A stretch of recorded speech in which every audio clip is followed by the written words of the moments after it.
Deus vela o sono e o sonho dos brasileiros, mas eles acordam e brigam de novo.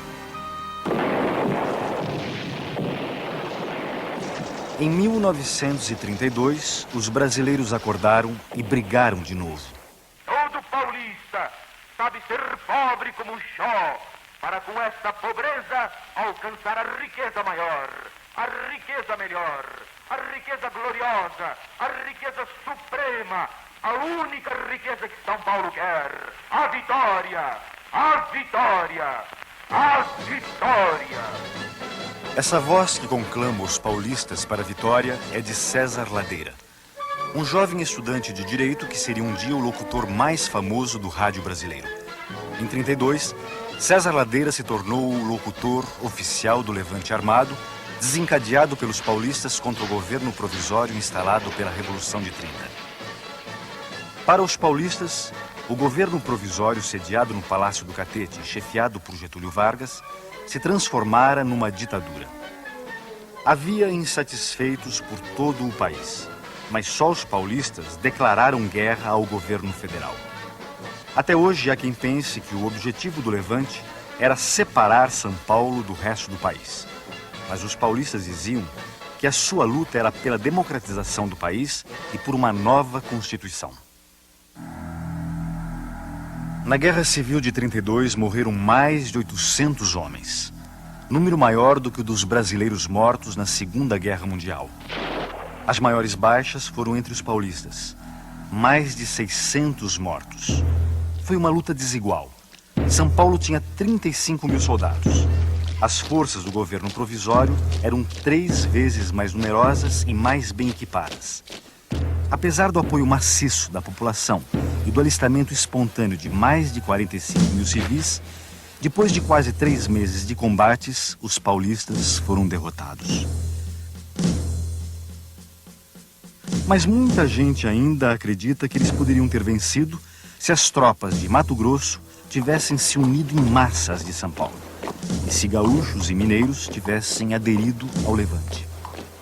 A Revolução de 32 incomoda muito por causa da reivindicação constitucionalista.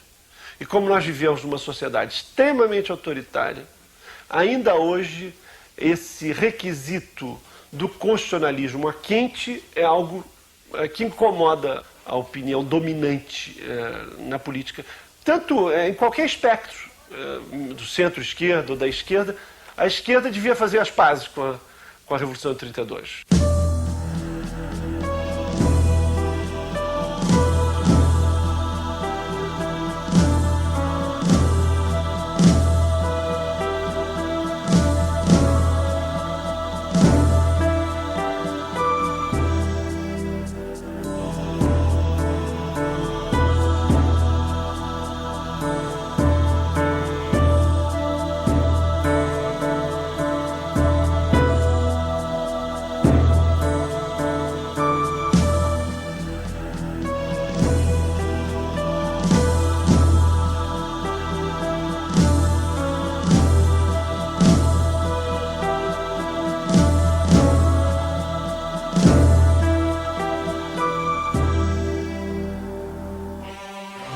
Foi com euforia que a população de São Paulo saudou a vitória da Revolução de 30. Quando a notícia da prisão do presidente Washington Luiz chegou à capital paulista, uma multidão saiu às ruas para comemorar. Em meio aos festejos, a delegacia do Cambuci foi atacada e depredada para vingar os presos torturados. A placa de identificação da delegacia foi arrancada e levada pelas ruas da cidade como um troféu da vitória. Nestas imagens, o general Miguel Costa é carregado em triunfo pelas ruas de São Paulo. Derrotado no movimento militar de 1924, Miguel Costa percorreu o país à frente da coluna que levava o seu nome e o de Luiz Carlos Prestes. Após viver no exílio em Buenos Aires, Miguel Costa aderiu à Aliança Liberal e voltou a São Paulo em 1930 como um herói vitorioso. Quando o trem da vitória, trazendo Getúlio Vargas do Sul, passou por São Paulo, foi feita a foto oficial do Alto Comando Militar e Político da Revolução de 30. Ao lado de Miguel Costa, posaram para a história o tenente-coronel Góes Monteiro e Getúlio Vargas. Na verdade, havia mais alguém sentado ao lado de Getúlio Vargas.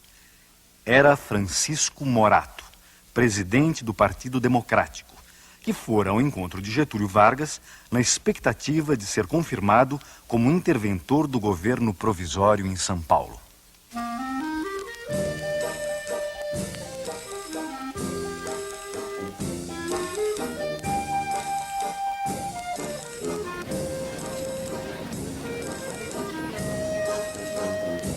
Nas eleições presidenciais de 1930, o Partido Democrático, apesar de paulista, apoiara o gaúcho Getúlio Vargas, candidato da Aliança Liberal, contra o paulista Júlio Prestes, candidato da Situação e do Partido Republicano Paulista.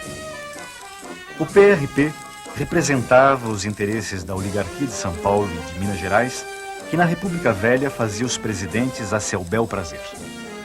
Já o Partido Democrático, fundado em 1926, era uma dissidência do PRP que abrigava a burguesia mais esclarecida e profissionais liberais de classe média. O Partido Democrático era um partido de quadros mais jovens, tinha uma ligação real com a classe média e era, através das suas figuras mais proeminentes, um partido de professores e de advogados. E, nesse sentido, ele era muito sensível a esse ideário do constitucionalismo, da verdade eleitoral, da representação, etc. Por ter apoiado a candidatura de Getúlio, com a vitória da Revolução de 30, o Partido Democrático acreditou que havia chegado a sua hora de passar da oposição para a situação. Mas os líderes da Revolução não confiavam nos democratas paulistas. Aos olhos dos tenentes, os políticos paulistas eram todos farinha do mesmo saco. E, no fundo, só pensavam numa coisa: conquistar o poder estadual e federal. Para impedir que isso acontecesse, os tenentes reivindicaram o Palácio dos Campos Elíseos, sede do governo de São Paulo, e foram atendidos pelo governo provisório de Getúlio Vargas. O interventor não seria nem civil nem paulista, mas militar e pernambucano. O nomeado foi o coronel João Alberto, aqui visto quando era chefe de destacamento da coluna Miguel Costa Prestes. O comando da Força Pública de São Paulo foi entregue a Miguel Costa, que contava ainda com a sustentação política de uma força paramilitar, a Legião Revolucionária. Para os tenentes, democracia era democracia social. Era dar poder a novos grupos, era revitalizar, digamos assim, classes e grupos sociais que jamais tinham tido voz, para justamente neutralizar essas velhas oligarquias. Portanto, democracia tinha que ser alguma coisa anti-oligárquica. Para os grupos paulistas, democracia era democracia formal, era democracia jurídica, e não tinha nada a ver com a democracia social. João Alberto governou apenas 40 dias. Nesse período, tomou medidas que deixaram as classes dirigentes assustadas. Aumentou os salários em 5%. Estabeleceu a garantia de um mínimo de 40 horas semanais de trabalho e permitiu que se instalasse em São Paulo uma seção do Partido Comunista. O que mais se ouvia nos corredores da Federação das Indústrias de São Paulo era que os tenentes haviam trocado seu antigo ideário liberal por um programa de reformas sociais de cunho socializante. Além do receio de que o comunismo rondava o país, o empresariado paulista sofria os efeitos mais duros da depressão econômica internacional. Entre 1928 e 1930, as exportações brasileiras haviam caído de 96 milhões para 65 milhões de libras. Quando Vargas tomou posse, 30 milhões de sacas de café, sem compradores, ameaçavam apodrecer nos armazéns. Como a Revolução pretendia limitar o poder dos barões do café, mas não a pujança do nosso principal produto de exportação, um paulista foi nomeado para o Ministério da Fazenda e outro para a presidência do Banco do Brasil. Por algum tempo, os preços do café foram sustentados artificialmente pelo governo provisório, e não apenas através de subsídios. Para diminuir o estoque, o governo ordenou a queima de toneladas de café. Nem assim os preços subiram. A temperatura política, no entanto, continuou a subir.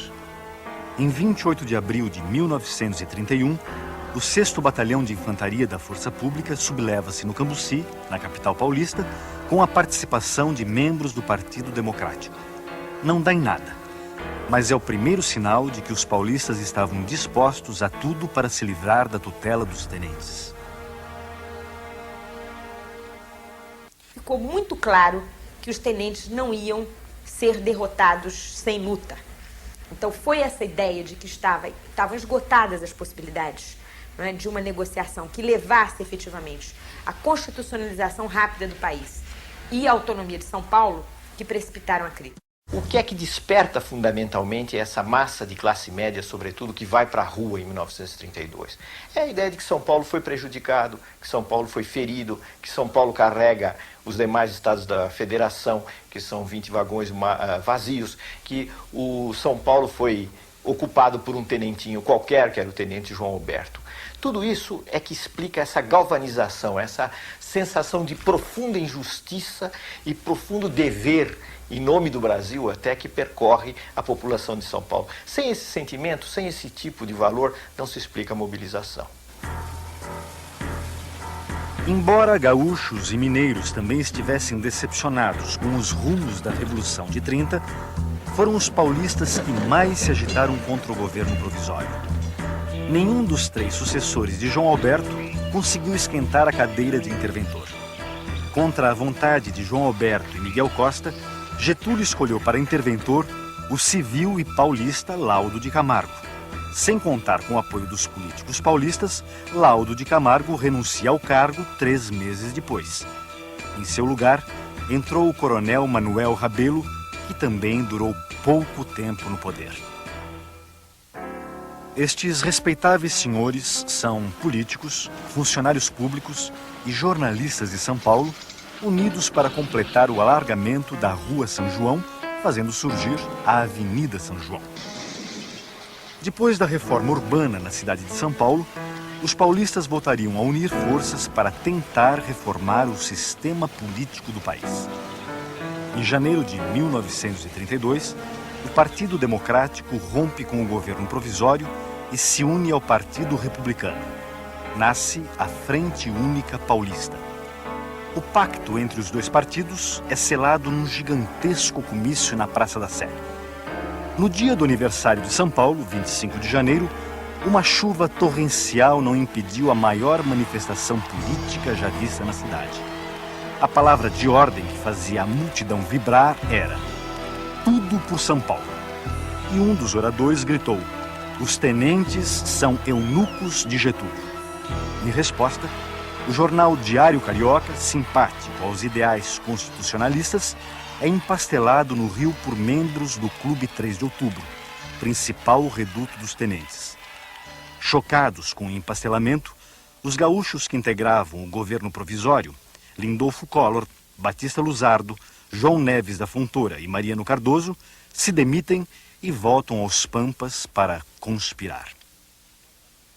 A opção por uma revolta armada em oposição a uma estratégia legalista e liberal é explicada pelo fato de que os liberais, tanto os do governo, os ministros gaúchos que se retiraram a um determinado momento, quanto os liberais de todos os outros estados, convenceram-se de que o governo provisório estava se eternizando na provisoriedade e não estava nada propenso a conceder a Constituinte.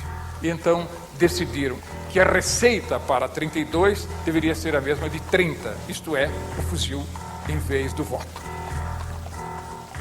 Em março de 32, Getúlio nomeia novo interventor para São Paulo, que atende às 2 exigências fundamentais da Frente Única Paulista. Pedro de Toledo era civil e paulista, mas vivia fora do estado há 20 anos e não tinha ligações diretas com os políticos de São Paulo. Nessas imagens, vemos Pedro de Toledo visitando o Liceu de Artes e Ofícios quando ministro da Agricultura do presidente Hermes da Fonseca entre 1910 e 1913. Em seguida, Pedro de Toledo viveria fora do Brasil como embaixador durante 10 anos. Quando nomeado interventor em São Paulo, em março de 32, Pedro de Toledo formou um secretariado em que predominavam membros da Legião Revolucionária. Miguel Costa continuou à frente da força pública. Para desgosto dos tenentes, o novo interventor estabeleceu contatos com a Frente Única Paulista, que, àquela altura, decidira pegar em armas se Getúlio exonerasse Toledo ou afastasse Bertoldo Klinger do comando militar de Mato Grosso. Em caso de guerra, o apoio de Klinger seria fundamental para os paulistas. O formato armado era alguma coisa que não incomodava as reivindicações liberais. 32 pertence a essa larga sequência e vários dos personagens que atuaram em 30 vão atuar em 32. Esse recurso à violência armada é uma característica presente em toda a história republicana, desde a própria instalação da República. Para enfraquecer a aliança formada pela Frente Única Paulista com forças militares e civis de outros estados, Getúlio Vargas promete uma Constituição e eleições para maio de 1933. Mas os paulistas já não confiavam mais nas promessas de Getúlio. Na verdade, o que o governo federal estava propondo era a diminuição da representação de São Paulo dentro do conjunto das forças políticas nacionais. Um pouco o que aconteceu com o governo militar e o que nós estamos vivendo agora, esse déficit brutal de São Paulo na composição política do Congresso. Em 22 de maio de 1932, o ministro da Fazenda do governo provisório, Oswaldo Aranha, chega a São Paulo para tentar um acordo entre a Frente Única e os tenentes. Recebido com vaias e xingamentos, o emissário de Getúlio fracassa em sua missão e volta ao Palácio do Catete de mãos abanando. No mesmo dia em que Oswaldo Aranha chegou a São Paulo, é convocado um comício na Praça do Patriarca. Um panfleto é distribuído protestando contra a interferência indevida no sagrado direito do povo paulista escolher os seus governantes. No dia seguinte, novo comício. Desta vez convocado pelos estudantes da Faculdade de Direito. O comércio fecha suas portas e as ruas da cidade são tomadas de assalto por uma onda de agitações. Segundo uma testemunha, naquele dia, as salvas que se ouviam não eram de bombas juninas. Muitas moças sacavam revólveres da bolsa e atiravam para o alto. Enquanto prosseguem os discursos na Praça do Patriarca, uma multidão chega aos Campos Elíseos, onde Francisco Morato anuncia o novo secretariado do interventor Pedro de Toledo, formado apenas por representantes autênticos de São Paulo. Miguel Costa é afastado da força pública e reformado. Apesar dessa vitória, as manifestações prosseguem. Sem policiamento, a cidade é tomada pela desordem. Jornais ligados a Miguel Costa e ao governo provisório são empastelados. E casas de armas e munições são invadidas. Um grupo armado segue em direção à sede da Legião Revolucionária na Rua Barão de Itapetininga. O prédio é atacado e os legionários respondem ao fogo com tiros de fuzil e metralhadora. Já era madrugada quando os legionários afinal se renderam. Do conflito resultam pelo menos 5 mortos. Entre eles estão Mário Martins, Euclides Miragaia, Drauzio de Souza e Antônio Camargo. São os primeiros mártires da Guerra Civil prestes a eclodir. Com as iniciais de seus nomes, MMDC, é batizada uma sociedade secreta criada para arregimentar combatentes civis e apoiar o levante armado. 23 de maio é o dia em que essas forças que acabaram concretizando a Revolução de 32 extinguiram o seu inimigo interno, que era a Legião e Miguel Costa. E em 9 de julho eles avançam contra o inimigo externo, que era a chamada ditadura. Se a guerra viesse, os paulistas contavam com a adesão do Rio Grande do Sul, Minas e Mato Grosso. As tropas de Mato Grosso enfrentavam dificuldades quando o seu comandante, general Bertoldo Klinger, acendeu o estupim com uma carta contra o novo ministro da Guerra de Getúlio. Destituído do comando, Klinger seguiu para São Paulo com alguns oficiais, mas sem os 6.000 soldados e as dezenas de canhões que havia prometido. Já era tarde para São Paulo recuar. A princípio marcada para o dia do aniversário da Revolução Francesa, 14 de julho, o levante paulista estoura no dia 9.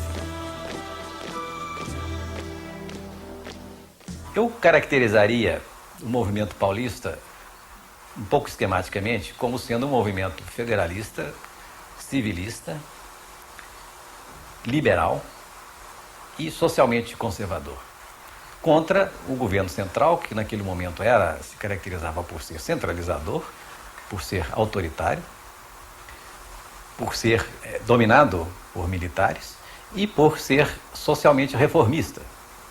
Eu creio que assustava um pouco, não só as elites paulistas, mas as elites de todos os estados, o lado reformista do tenentismo. Até quando ia ao cinema, em julho de 32, o paulistano respirava um clima de insegurança e terror.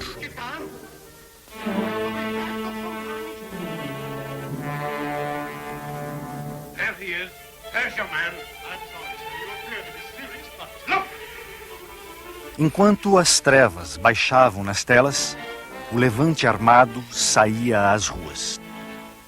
No dia 10 de julho, a cidade de São Paulo amanheceu ocupada por tropas militares, comandadas pelo coronel Euclides Figueiredo. Sem um único tiro, as centrais telefônicas são tomadas por estudantes do MMDC. Outros revoltosos ocupam as emissoras de rádio e as estações telegráficas. O general Miguel Costa é preso em sua casa, de onde não seria libertado até o fim da Guerra Civil.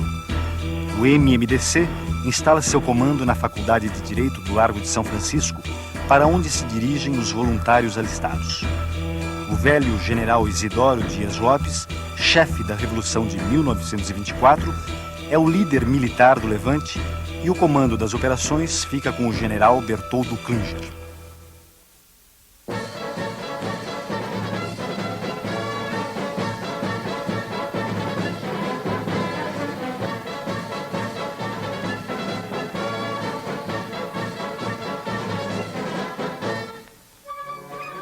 Inteirado do levante, Getúlio telefona para o interventor Pedro de Toledo. Este revela ao chefe do governo provisório a sua disposição de ficar ao lado dos paulistas. Depois de renunciar ao título de interventor, Pedro de Toledo é aclamado em praça pública presidente de São Paulo. Face à adesão de Pedro de Toledo aos paulistas, Getúlio teria dito: "Eu ressuscitei essa múmia para isto." Foi o que São Paulo fez, cônscio de suas responsabilidades na ação e no pensamento brasileiro, não para separar-se, e sim para reavivar todo o organismo nacional. Obra paulista, certamente, mas profundamente brasileira. Mais do que nunca, tem São Paulo os olhos fixos na grandeza do Brasil. O movimento em marcha é constitucionalista, busca o império da lei, procura a ordem jurídica, única garantia dos interesses sociais e individuais. Quanto à participação de separatistas no movimento 32, houve, mas foi pequeniníssima. Eu diria que os separatistas não formariam um grupo de combate que é de 13 elementos. Foi mínima. Os outros estados do Brasil, que ficaram contra a Revolução de São Paulo, exageraram um pouco esse separatismo. Apresentaram São Paulo, a União, aos outros estados como se fosse um mau irmão, como um irmão que se queria separar. Não é verdade. O movimento de São Paulo não foi um movimento separatista, de maneira nenhuma. Pelo contrário, era um movimento dirigido por homens que tinham um grande sentimento do que chamava antigamente civismo. A ideia do separatismo foi utilizada pelo governo provisório, pelo governo de Getúlio, para apresentar a Revolução de 1932 como uma revolução antipatriótica de um grupo de gente que queria voltar ao passado e, pior do que isso, queria desmembrar o país.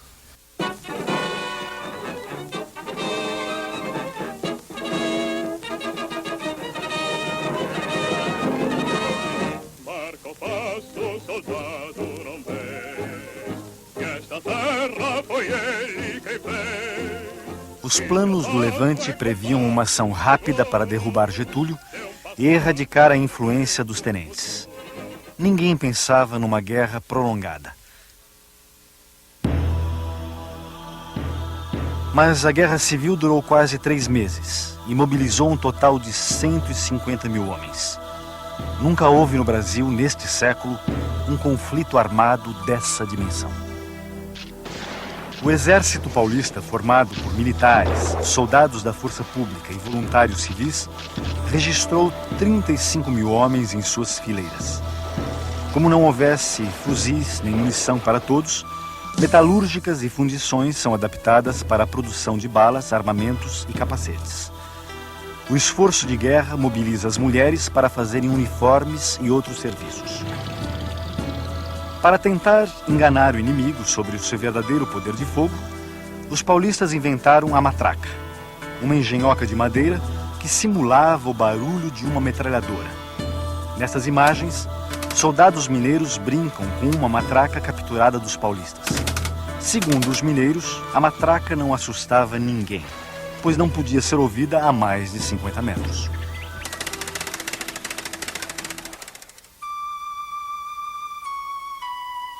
Além de mal armados, muitos batalhões do Exército Paulista não tiveram treinamento militar suficiente. Estas fotografias são do Batalhão 14 de Julho, no momento em que embarcava para a frente de guerra. Aqui, o mesmo batalhão, antes de entrar em combate pela primeira vez na frente sul, perto da fronteira com o Paraná.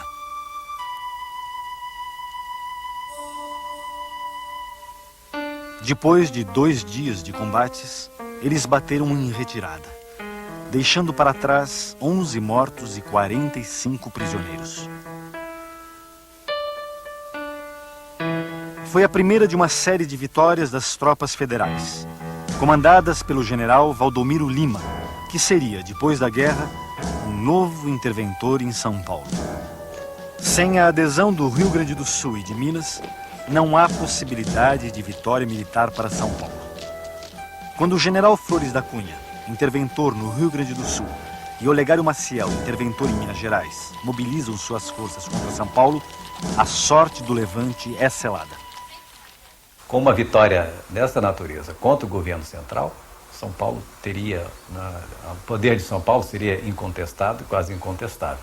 O receio deste predomínio excessivo, eu creio que foi o grande freio usado com astúcia pelo governo central para convencer Minas e Rio Grande do Sul a não apoiarem a revolta. Cercados em várias frentes e em retaguardas não previstas, os paulistas lutaram praticamente sozinhos até o fim. Com poucos soldados, ocuparam um ponto estratégico. Este túnel ferroviário, a 1.800 metros de altitude na Serra da Mantiqueira, na fronteira com Minas Gerais. Por aqui deveriam chegar reforços mineiros, mas as tropas de Minas já chegaram atirando. A luta no túnel durou 2 meses. Apesar dos árduos combates, ainda sobrou tempo para os mineiros encenarem um ataque aéreo dos paulistas.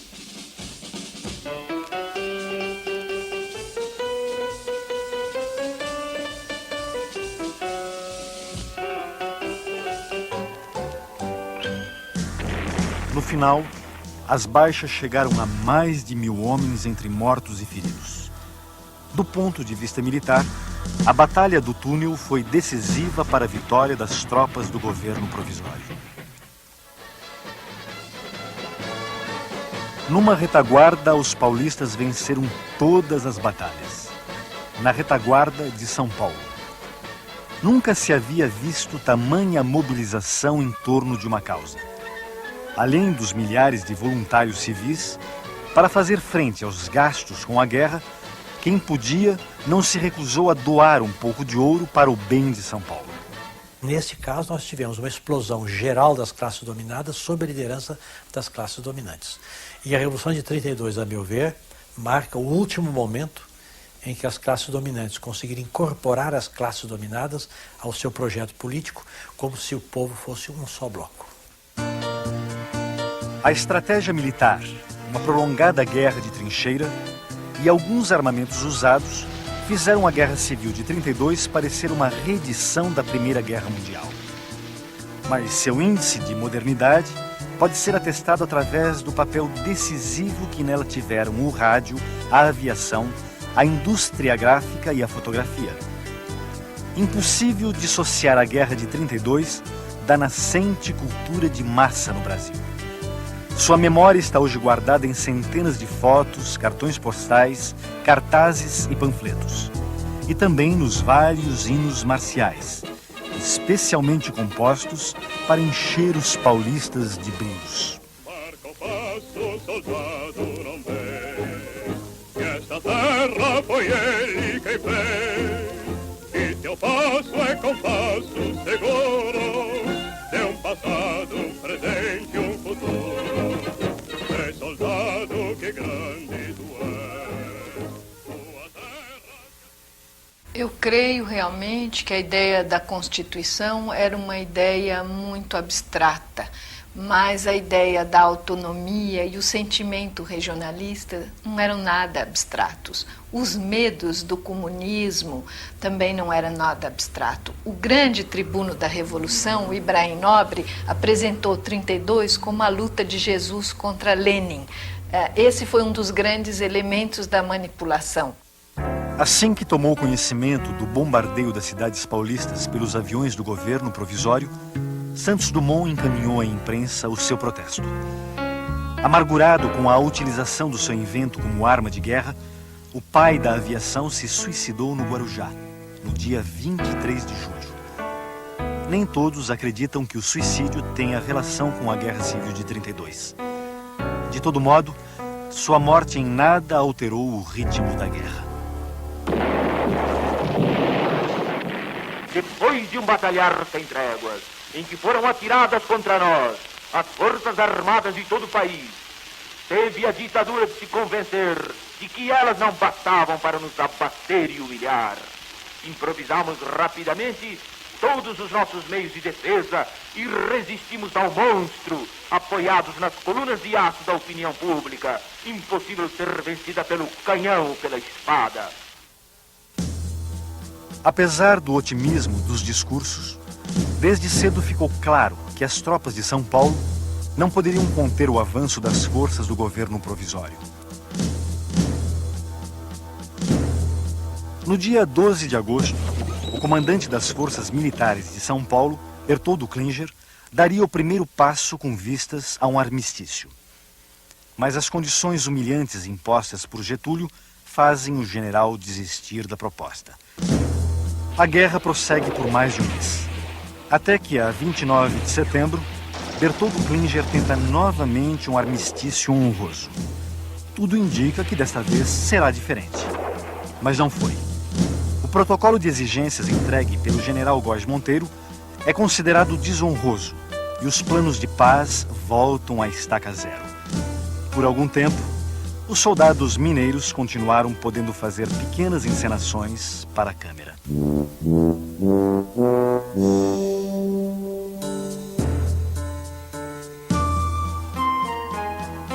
Oficialmente, a Guerra Civil terminou às 8 horas do dia 2 de outubro.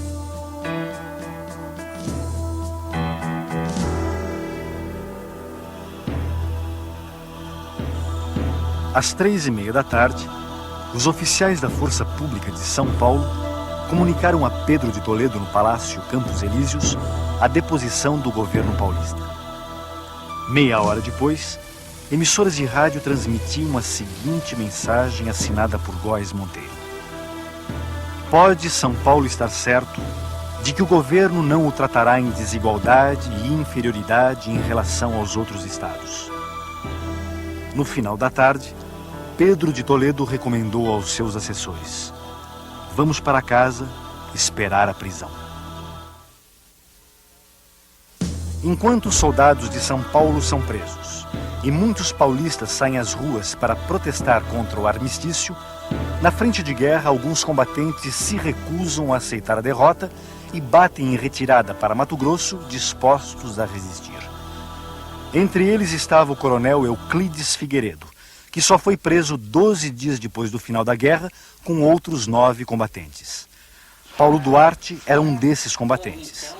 Neste pequeno depoimento, ele faz um balanço sobre o movimento de 32. Toda a nossa luta, ela foi integralmente no sentido de repor os princípios de 1930. Quer dizer, a fraude eleitoral não podia se repetir mais. O peculato não podia se repetir mais. O chamado coronelismo estava acabado para nós. Certamente 32 não significa o retrocesso, porque 32 só significa o retrocesso se você acreditar piamente que 1930 significa o progresso. 1930 não significa só o progresso, significa também o prenúncio do autoritarismo de 37. O governo provisório alegou que a Revolução de 1932 foi um movimento antidemocrático e contra o progresso. Eu creio que isso é uma simplificação. Vistas as coisas de hoje, eu diria que do ponto de vista da ideologia liberal das classes dominantes foi um progresso. E um progresso que beneficiou o país, porque fez o país entrar numa fase legal com a Constituição de 1934. Agora, ameaçou ser um movimento de regresso do ponto de vista sociológico, porque o Estado brasileiro, que era um Estado mais forte, estava se preparando, já tinha começado a fazer uma legislação social e a tomar medidas que atendiam aos interesses das classes dominadas. E isso a Revolução de 32, se fosse vitoriosa, poderia ter comprometido. Do ponto de vista político, inegavelmente a Revolução de 1932 precisa ser tomada a sério, ou pelo menos até certo ponto a sério. Isto é, ela queria promover uma reconstitucionalização do país e isso, como nós sabemos hoje, é extremamente importante. Queria dar voz à população. Certamente o que se entendia por população, o que a elite paulista entendia por população, não era exatamente a grande massa da população. Então, há um corte democrático, liberal e elitista na Revolução de 1932. Mas não há dúvida nenhuma que nós oscilamos entre uma democracia representativa limitada e o populismo. As escolhas ficam aí abertas para quem quiser fazê-las. No final de outubro de 32, depois de um tempo na prisão, os principais líderes do levante armado partem para o exílio. São 25 militares e 41 civis. Entre eles estavam Casper Líbero, Prudente de Moraes Neto, Júlio Mesquita Filho e Austrégésilo de Ataíde. Alguns dos líderes do levante de 32 partiram para o desterro a bordo de um navio ironicamente chamado Siqueira Campos, em homenagem ao herói tenentista. Outra ironia. Os paulistas exilados em Portugal não votariam nem poderiam ser votados nas eleições de 1933 para a Assembleia Nacional Constituinte, pela qual tanto haviam lutado.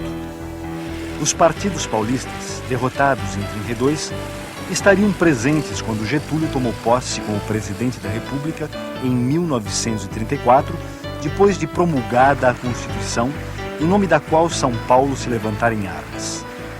Apesar da derrota militar, os paulistas achavam que o fundamental havia sido alcançado. Na visão dos derrotados, a guerra civil não fora em vão. Prometo manter e cumprir com lealdade a Constituição Federal, promover o bem geral do Brasil, observar as suas leis, sustentar-lhe a união, a integridade e a independência. Getúlio Vargas marcou um tento importante perante a classe dominante, a elite de São Paulo, mostrando que realmente o caminho do enfrentamento com o governo federal, o enfrentamento aberto, era impossível. Era preciso conciliar com o governo federal.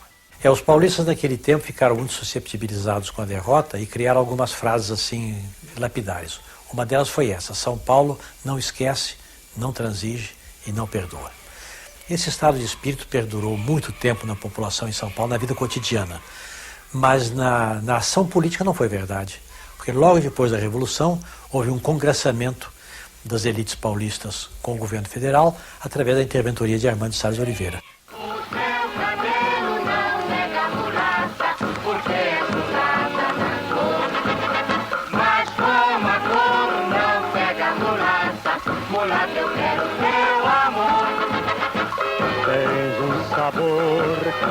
do Brasil, tens alma cor de anil. Mulata, mulatinha, meu amor, fui nomeado teu tenente interventor.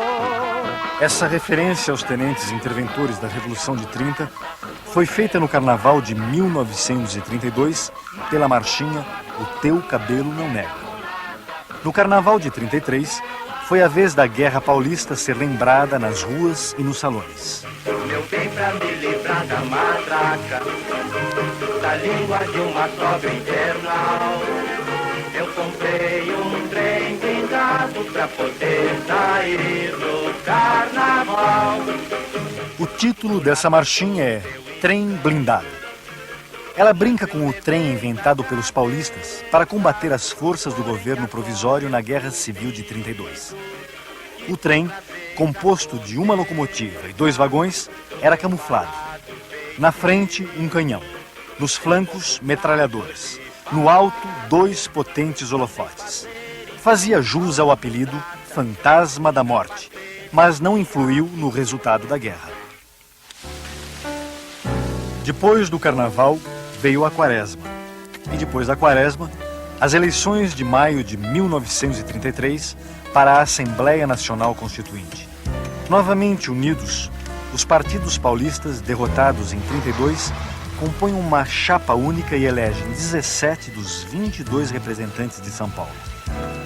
3 meses depois, em agosto de 33, caía o último interventor verde-oliva.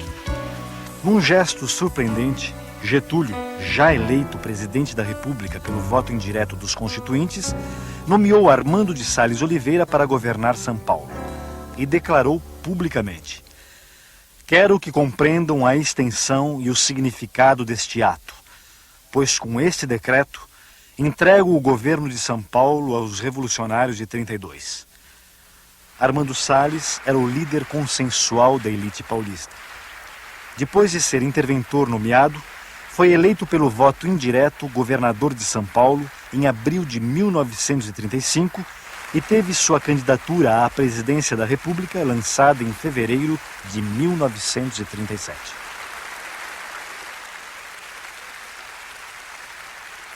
A nossa campanha está aberta e as suas perspectivas são tais que os próprios cegos as veem.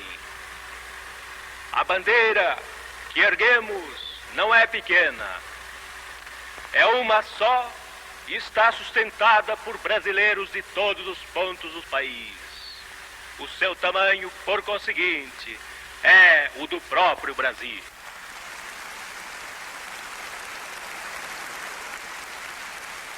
Essa bandeira jamais se depravaria, tingindo-se de uma só cor, no banho de fórmulas estrangeiras, que serão salvadoras em outras terras, mas que nós não aceitamos.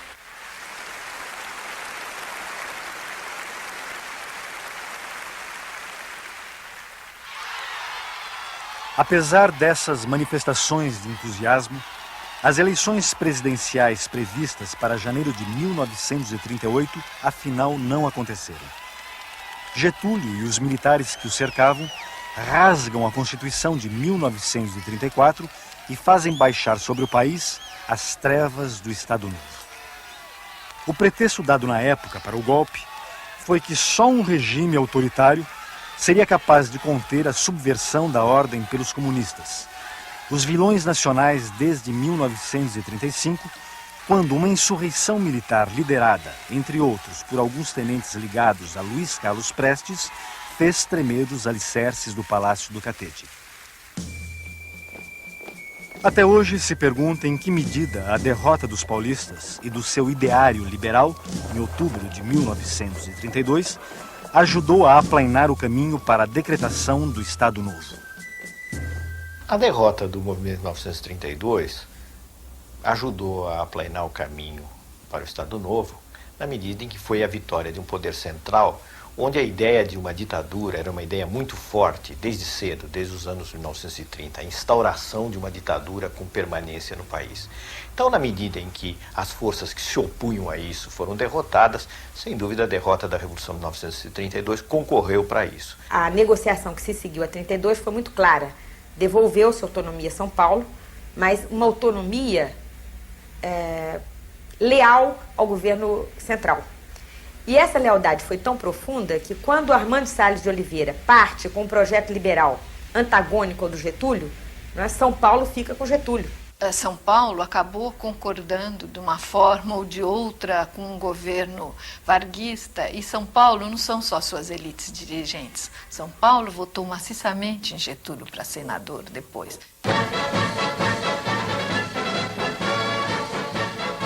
A mocidade, que desde o primeiro instante da campanha, a ela se atirou de corpo e alma, obedeceu ao mandamento irresistível da sua dignidade e do seu civismo. Para satisfazê-lo integralmente, como exige a sua consciência, não julga distrita a luta pelas armas da cruzada que empreendeu. O combate prosseguirá, na paz como na guerra, para que a vontade popular faça valer para sempre a sua soberania, acima de todos os interesses e de todas as malquerenças de partidos, credos, classes e pessoas. Os paulistas perderam a Guerra Civil de 32. Mas a bandeira que levantaram não perderia a sua atualidade nas décadas seguintes. A luta pela Constituição e para assegurar o respeito aos direitos fundamentais da cidadania, a alternância do poder e o controle do Estado ainda não chegou ao fim. Mesmo que entre os paulistas de 32 se ocultassem raposas separatistas e democratas de fachada, ligados aos interesses de uma elite nada preocupada com a questão social, boa parte da população mobilizada para o Levante foi de fato movida por um sonho. O sonho de um Brasil novo. Para desgraça nossa, o que tivemos no final daquela década foi um Estado novo.